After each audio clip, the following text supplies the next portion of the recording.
ভাই একজন জেমস কিংবা একজন আইয়ুব বাচ্চু কিংবা একজন লাকি আকান্ত, একজন নকিব খান, এরা না দে আর ডেস্টাইন্ড। তাদের এই ডেস্টিনির যে জার্নি, এই জার্নিতে আমি আসিফ ইকবাল যুক্ত হতে পারলাম কি পারলাম না, সেটাতে তার জার্নি কিন্তু থামবে না। He will achieve. হ্যাঁ, দিনের শেষে আমি আসলে এইটাকে এইভাবে দেখি না। দিনের শেষে আমি দেখি যে আই এম ভেরি ফরচুনেট, তাদের সাথে আমি কাজ করতে পেরেছি। আমি তাদের সাথে কাজ করেছি দেখে তাদের অনেক কিছু পাল্টে গেছে, আমি একটা বিশাল অবদান রেখেছি।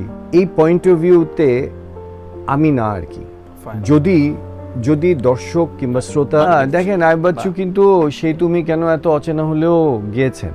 হ্যাঁ, সো আমার কথাটা হচ্ছে যে এগুলো সব আল্লাহ সুবহানাহু ওয়া তাআলা কর্তৃক নির্ধারিত। এই জার্নিতে, বুঝছেন, এই জার্নিতে কে উসিলা হবে আর কে হবে না সেটা না, অবদান কিন্তু উনার।